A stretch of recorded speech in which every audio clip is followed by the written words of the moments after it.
"Sir, could you give me a loaf of bread for 50 cents, ma'am?" "That doesn't even buy the smell of bread." The sun cracked the clay ground as if burning the dignity of those who passed by. Donna Maria, 72 years old, walked slowly down Dusty Street, a faded scarf covering her head and a look that mixed shame and hope. In her arms, an empty cloth bag. In her pocket, only 50 crumpled cents. She entered the bakery with short steps, her eyes teary and her voice trembling. "Sir, could you sell me a loaf of bread? Just one. It's for my grandson. He cried all night from hunger." The attendant looked at her with disdain, not even trying to hide his laughter. 50 cents?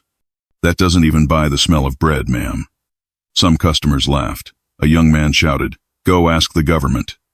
The laughter echoed like stabs. Donna Maria lowered her eyes, embarrassed.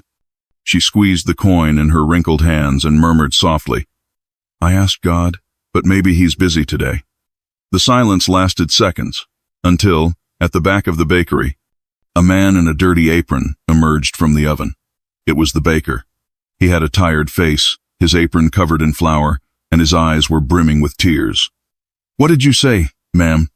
She stood up slowly, too afraid to look at him. "That I asked God not to let my grandson go to bed hungry again."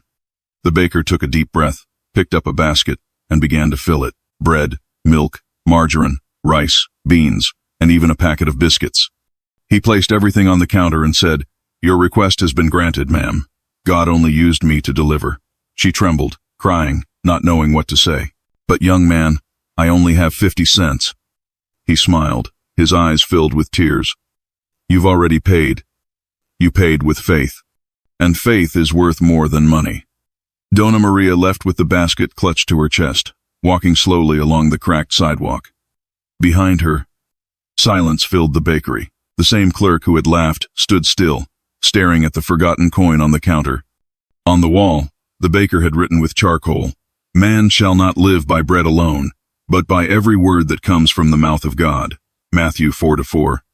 How many times have you turned your face away from someone who was hungry, thinking you couldn't help?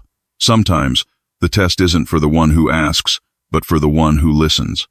Because whoever has little and shares, has much more than whoever has everything and ignores. If this story touched your heart, comment Amen and share the faith. Perhaps it is your attitude that will satisfy someone's hunger today, hunger for bread or for hope.